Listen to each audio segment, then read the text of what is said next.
परमेश्वरले भन्नुभएको छ, देशको लागि मेरो सामुन्ने धाँधोमा उभिने एकजना मानिस तिनीहरूका बिचमा मैले हेरेँ भनेर परमेश्वरले भन्नुभएको छ। परमेश्वरले हामीलाई प्रार्थना गर्ने धाँधोमा उभ्याउन चाहनुहुन्छ। उहाँले खोजिरहनु भएको छ। इजकिएल 22:30 यो भनिएको छ, उहाँले धाँधोमा उभिने मानिस खोजिराख्नु भएको छ र हामी धाँधोमा उभिन मानिसहरूको लागि प्रार्थना गर्न हामी तयार हुनुपर्दछ। र परमेश्वरले मलाई प्रार्थना गर्न यो धाँधोमा उभिन अगुवाई गर्नुभयो। म प्रार्थना गर्दै जाँदाखेरि साथै परमेश्वरले अर्को वचन पनि देखाउनु भएको छ मलाई।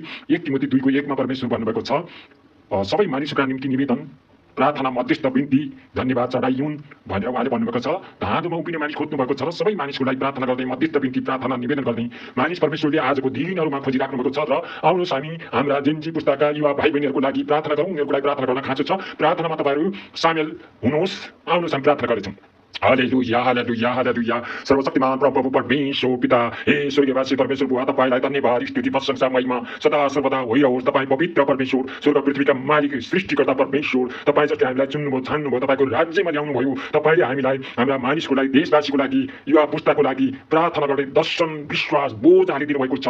र हामी प्रार्थना गर्दछौँ, स्वर्ग पृथ्वीका मालिक परमेश्वर, हामी तपाईँमा प्रार्थना गर्दछौँ। हामी तपाईँको अगाडि नेपालका जेनजी पुस्ताका युवा भाइ बहिनी, नानी बाबुहरूको लागि प्रार्थना गर्छौँ। उनीहरूलाई तपाईँमा अर्पण गर्दछौँ। उनीहरूको जीवन तपाईँको प्रेम, शान्ति, आशिष, तपाईँको उज्यालोमा, तपाईँको जीवनमा, तपाईँको आशिषमा, तपाईँको छत्रछायामा, तपाईँको अनुग्रहमा आओस्।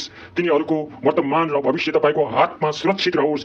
यसु प्रभु, तिनीहरूको भविष्य तपाईँको उज्जवल, स्थिर र उद्देश्यपूर्ण कुरामा ल्याइदिनुहोस् भनेर हामी प्रार्थना गर्दछौँ। तिनीहरू कुनै दुर्व्यसनी, विकृति, विसङ्गति, खराबीमा होइन, सुमार्गमा हिँड्न सकुन्। उनीहरूको शरीर, मन, भावना र आत्मा पूर्ण सुरक्षित रहोस्। उनीहरू आफ्नो भविष्यलाई लिएर है, उनीहरू देशको भविष्य चिन्ता गरिरहेका छन्, आफ्नो भविष्यको चिन्ता गरिरहेका छन्, प्रयास गरिरहेका छन्, लागिरहेका छन्। उनीहरू देश बनाउन चाहन्छन्, आफ्नो जीवन बनाउन चाहन्छन्, खुसीमा जिउन चाहन्छन्, जीवनमा उन्नति प्रगति गर्न चाहन्छन्। यो आधुनिक युगका सम्पूर्ण उपयोगी कुराहरूलाई, नयाँ नयाँ कुराहरूलाई उनीहरू उपभोग गर्न चाहन्छन्। यो टेक्नोलोजीको उपभोग गरेर जीवनमा सफलता र खुसी हासिल गर्न चाहन्छन्। परमेश्वर, हाम्रा जेनजी पुस्ताका हाम्रा युवा भाइ बहिनी, नेपालका सम्पूर्ण नेपालीका युवा छोरा छोरीहरूलाई तपाईँ परमेश्वरमा हामी ल्याउँदछौँ, समर्पण गर्दछौँ, आशिष माग्दछौँ। उनीहरूको शरीर, मन, भावना र आत्मा पूर्ण सुरक्षित हुन सकोस्। अब परमेश्वर, उनीहरूले आँट गरेको कुरा कति नभई रहेको हुनसक्छ।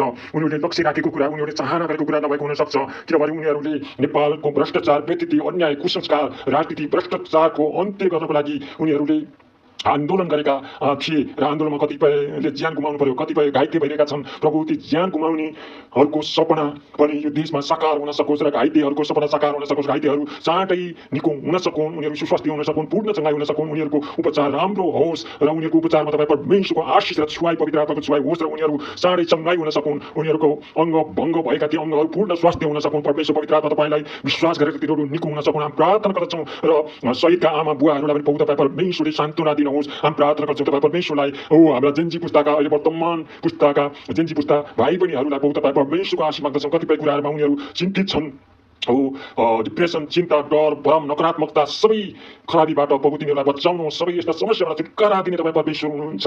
तिनीहरूलाई सबै प्रकारका खराब कुराहरूबाट अलग राख्नुहोस्। उनीहरू विद्यालय, कलेज, काम, धन्दा, यात्रा, उनीहरूको घर परिवार, साथीभाइ, साथी सङ्गी, विदेशमा, स्वदेशमा, हरेक ठाउँमा तपाईँको सुरक्षाको घेराभित्र उनीहरू रहन सकुन्, उनीहरू सुरक्षित हुन सकुन्। बुद्धि, ज्ञान, समझ र सही चिन्तन दिनुहोस्। उनीहरूलाई पढाइमा लगनशीलता, अनुशासन र उत्कृष्टता हासिल गर्न सकुन्। उनीहरूले सिकेका सिप, टेक्नोलोजीबाट, सामाजिक सञ्जालबाट सिकेका असल कुराहरू भविष्यमा राष्ट्र निर्माणमा योगदान दिन सकुन्। उनीहरू वर्तमान टेक्नोलोजी, डिजिटल प्रविधिको, सामाजिक सञ्जालको सही सदुपयोग गर्न सकुन्।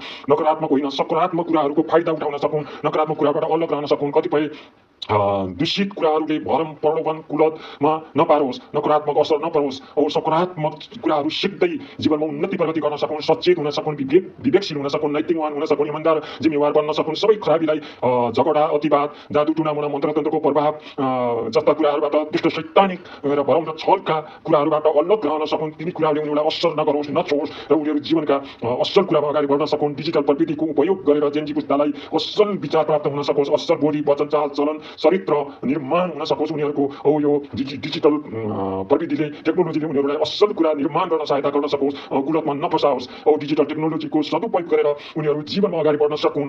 परमेश्वर, तपाईँलाई धन्यवाद दिन्छौँ। यी जेनजी पुस्ताका भाइ बहिनीको लागि हामी प्रार्थना गर्छौँ। परिवार, समुदाय, राष्ट्रलाई माया गर्ने युवा बन्न सकुन्। देशको लागि असल काम गर्ने, समाज सेवा गर्ने समाजलाई सुसभ्य बनाउन ठुलो योगदान दिन सकुन्, उनीहरूको हृदय असल हृदय हुन सकोस्, वर्तमानका असल नागरिक भएर भविष्यका असल सफल व्यक्ति बन्न सकुन्। नेपालमा मौलाइरहेको व्यक्ति कुसंस्कार, भेदभाव, अन्याय, भ्रष्टाचार जस्ता कुसंस्कारलाई उनीहरूले निस्तेज गर्न सकुन्, समृद्ध नेपाल बनाउन सकुन्, शान्त नेपाल बनाउन सकुन्।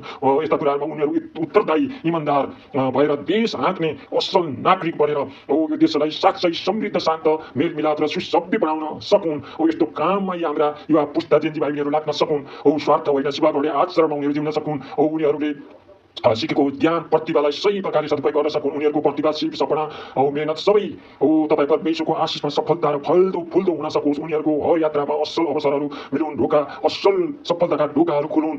शिखरमा उनीहरू पुग्न सकुन्, सफलताको शिखरमा पुग्न सकुन्। उनीहरूको जीवन भूगोल, जात, वर्ग, धर्म, कर्मको आधारमा कसैलाई भेदभाव नगर्ने असल हर नेपाली र हर नेपालीलाई सम्मान, इज्जत, माया, आदर, इज्जत गर्ने नागरिक उनीहरू बन्न सकुन्। तपाईँ परमेश्वरले दिनुभएको आशिषलाई ग्रहण गर्न सकुन्। कतिपय जेन्जीहरूको जीवनमा अहिले आएको निराशा, विफलता, रोग, समस्या, दुर्बलता, दुर्घटना, डिप्रेसन जस्ता समस्याहरूलाई यसु प्रभु तपाईँ परमेश्वर महान यसु ख्रीष्टको सामर्थ्य नाउँमा उनीहरूबाट म हटाउँदछु। उनीहरूको जीवनमा छुटकाराको घोषणा गर्छु। उनीहरूलाई प्रभु सान्त्वना दिनुहोस्, सङ्घाइ दिनुहोस्, निको पार्नुहोस्। प्रभु तपाईँ परमेश्वर पवित्र आत्माको छुवाई हुन सकोस्। उनीहरूमा शारीरिक, मानसिक सङ्घाइ आउन सकोस्। आशिष र बल, बुद्धि, शान्ति उनीहरूमा प्राप्त हुन सकोस्। परमेश्वर नयाँ ऊर्जा र साहस र सफलता र सङ्घाइ उनीहरूको जीवनमा आउन सकोस्। परमेश्वर उनीहरूमा आशिषका ढोकाहरू खुल्न सकुन्। प्रभु परमेश्वर तपाईँलाई विश्वास गरेर, प्रार्थना गरेर निको हुन सकुन् र व्यभिचार जस्ता कुरा, लिभिङ टुगेदर जस्ता विकृति, समलिङ्गी विवाह जस्ता विकृति, यस्ता चलन चल्तीबाट, यस्ता विभिन्न दुर्व्यसनीबाट प्रभु तिनीहरूलाई छुटकारा दिनुहोस्, अलग राख्नुहोस्, त्यस्ता कुराहरूबाट बचाउनुहोस्। अविवाहितहरूलाई असल जीवनसाथी, विवाहितहरूलाई असल घर परिवार मिल्दो समझदारीको जीवन दिनुहोस् भने प्रार्थना गर्छु। तिनीहरूको जीवनमा तपाईँ सत्य परमेश्वरले येशू ख्रीष्टद्वारा उपलब्ध गराउनु भएको मुक्तिमा विश्वास गरेर अनन्त जीवनका भागीदार बन्न सकुन्।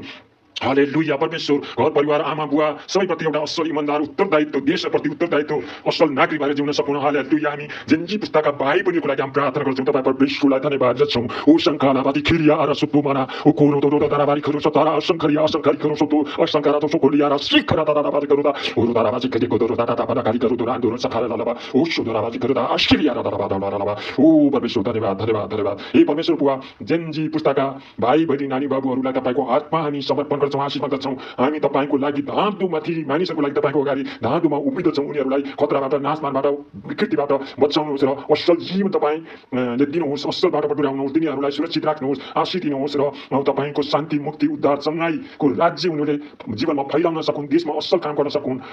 धन्यवाद दिदछौँ परमेश्वर। जेन्जी पुस्ताका भाइ बहिनीको लागि गरेको प्रार्थना येशू ख्रीष्टको सामर्थ्य नाउँमा चढाउँदछौँ परमेश्वर बुवालाई। आमेन। हालेलुया। आमेन। Thank you very much for watching the video. Please like, comment and subscribe.